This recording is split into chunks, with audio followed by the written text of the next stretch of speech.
Hello there everyone, welcome back to Press for Truth TV. Today is Friday, December the 7th, 2012, and today I wanted to talk a little bit about the ongoing situation in Syria, because I've been seeing a lot of propaganda lately here in the West as the spin machine is ramping up their campaign to convince the people of the world that the Syrian regime under President Bashar al-Assad is preparing to use chemical weapons against their own people.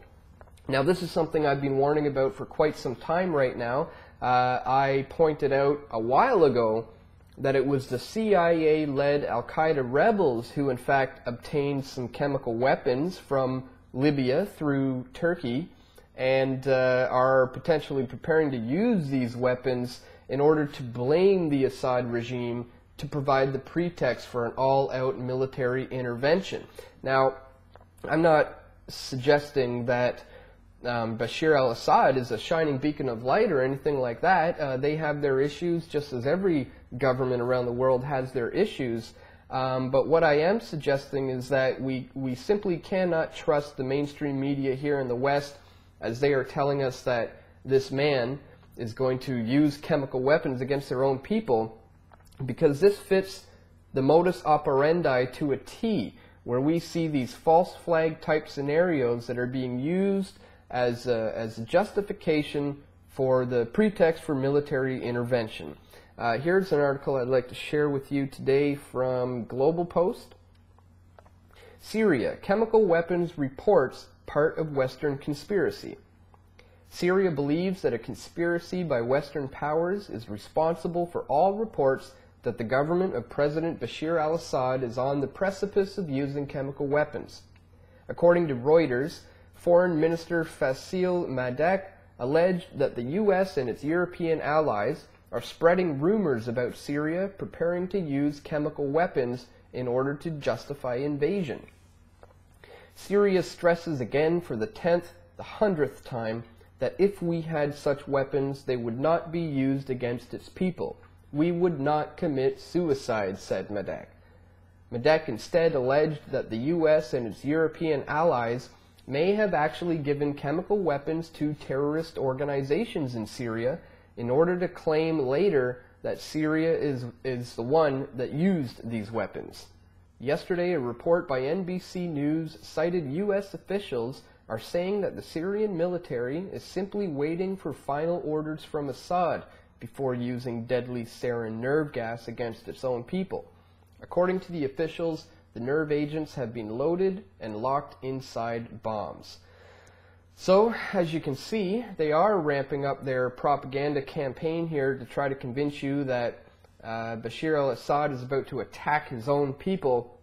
But again, we have to remember this fits the modus operandi to a T in regards to generating false flag attacks as the ideal scenario to provide the excuse for an all-out military intervention in Syria. Now, I want to leave you today with a little clip from an interview that I did with Press TV. This was filmed exactly 4 months ago today, and in this video I warn people about the fact that we have to be very wary of these reports about chemical weapons being used by the Assad regime, because it very well could amount to a false flag attack type scenario in order to provide the pretext for military intervention. So I'll leave you with that clip today. I'll put a link in the description to the full interview if you want to see the whole thing.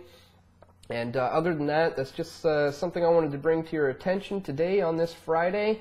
And I hope everyone has a great weekend. I'll see you all right back here on Monday.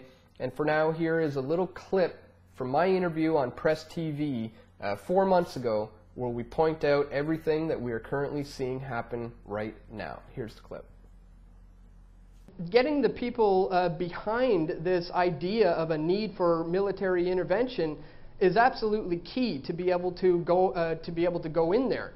And I think that's why we're seeing such a ramping up of the propaganda and the spin campaign over here in regards to the situation in Syria. There's so many conflicting reports. It's almost hard to keep track of everything that's going on.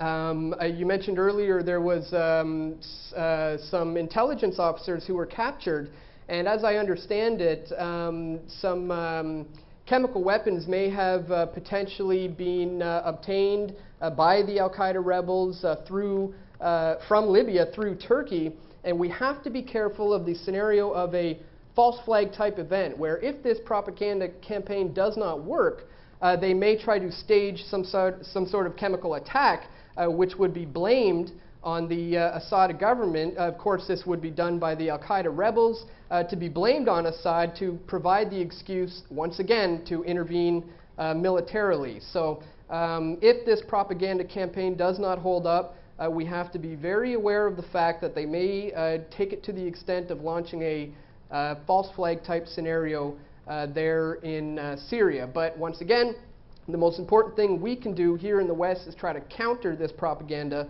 and let the people of the world know that it is indeed the al-Qaeda, American, Israeli-funded rebels who are the ones responsible for this, the loss of civilians and the bloodshed going on there right now. All right, we're going to have to leave it there. That was the founder of Press for Truth, Dan Dix, joining us there from studios in Toronto. Many thanks indeed for your insight here on Press TV.